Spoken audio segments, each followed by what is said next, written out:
Hello students, आज हम economic problem और उसके कॉजेज़ के बारे में डिस्कस करेंगे। इकोनॉमिक प्रॉब्लम क्या है? Economic problem basically problem of choice है, which arises due to scarcity of resources having alternative uses. जो इस कारण से अराइज होती है कि हमारे पास जो रिसोर्सेज हैं वो लिमिटेड हैं और उनके अल्टरनेटिव यूजेस हैं। अगर रिसोर्सेज लिमिटेड नहीं होते और उनके अल्टरनेट यूज़ नहीं होते तो इकोनॉमिक प्रॉब्लम नहीं होती, और इकोनॉमिक प्रॉब्लम नहीं तो होती तो इकोनॉमिक्स भी नहीं होती। अब चॉइस क्यों करनी पड़ती है वो मैंने आपको बता दिया। इसके कॉजेज़ में अब 3 चीज़ें आती हैं जो इसके मूल कॉजेज़ हैं। पहला है अनलिमिटेड वांट्स। अनलिमिटेड वांट्स में क्या है कि जो ह्यूमन बीइंग है उसकी जो नीड्स हैं, उसकी नेसेसिटीज़ हैं, वो अनलिमिटेड हैं और डे बाय डे इंक्रीज हो रही हैं। एक फिक्स पीरियड में एक सोसाइटी के किसी भी मेंबर की आवश्यकताओं को पूरा नहीं किया जा सकता है। कोई भी मनुष्य अपनी आवश्यकताओं को पूर्ण रूप से संतुष्ट नहीं कर सकता है। अगर हम इंडिया की बात करें तो इंडिया में पहले कलर्ड टेलीविज़न की डिमांड नहीं थी, पर अब डे बाय डे बढ़ रही है। इसके साथ साथ और नई चीज़ों की डिमांड बढ़ रही है। वीडियो कैमरा है, कंप्यूटर है और लग्जरी कार्स हैं, मोबाइल फ़ोन्स हैं।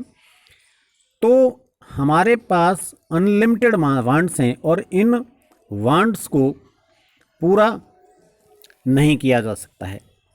इसलिए सभी आवश्यकताओं को पूरा नहीं किया जा सकता, इसलिए चुनाव करना पड़ता है कि किन आवश्यकताओं को पूरा किया जाए। दूसरी स्थिति आती है स्केर्स रिसोर्सेज, दुर्लभ साधन। Scarcity is the root cause of all economic problems.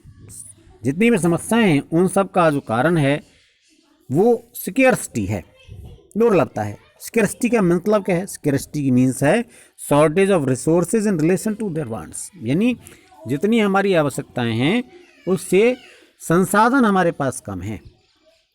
मैं अभी थोड़ी देर पहले आपको बता रहा था कि अगर लिमिटेड रिसोर्सेज नहीं होते तो चॉइस नहीं होती, और चॉइस नहीं होती तो इकोनॉमिक प्रॉब्लम नहीं होती और इकोनॉमिक्स नहीं होती।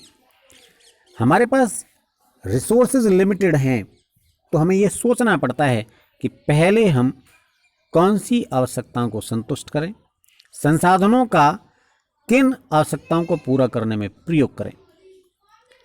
ये हमारे सामने समस्या उत्पन्न होती है।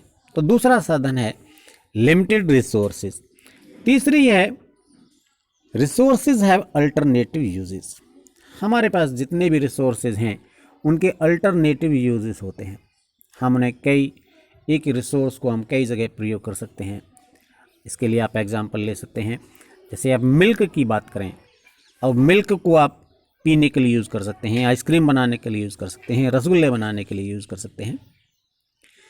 आप भूमि की बात करें, लैंड की बात अगर करते हैं तो लैंड को आप एग्रीकल्चर के लिए यूज़ कर सकते हैं, हाउसिंग के लिए यूज़ कर सकते हैं।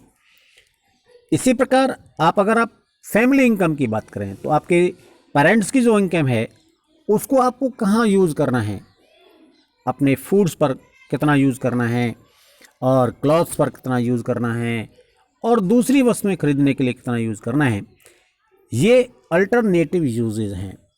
तो हमें ये चॉइस लेनी पड़ती है, चूज़ करना पड़ता है कि पहले हमारी कौन सी नीड ऐसी है जिसको हम प्रायोरिटी देंगे। तो चुनाव करना पड़ता है। अगर हमारी इनकम इतनी होती कि हमारी सभी आवश्यकताओं को पूरा किया जा सकता तो हमारे लिए इकोनॉमिक प्रॉब्लम नहीं होती। तो स्टूडेंट्स, इकोनॉमिक प्रॉब्लम के पीछे स्कैर्सिटी और अल्टरनेटिव यूजेस मेन रीजंस हैं। यही कारण है जिसके कारण इकोनॉमिक प्रॉब्लम होती है। तो ये इकोनॉमिक प्रॉब्लम और उसके कॉजेज़ के बारे में मैंने डिस्कस किया था। Thank you.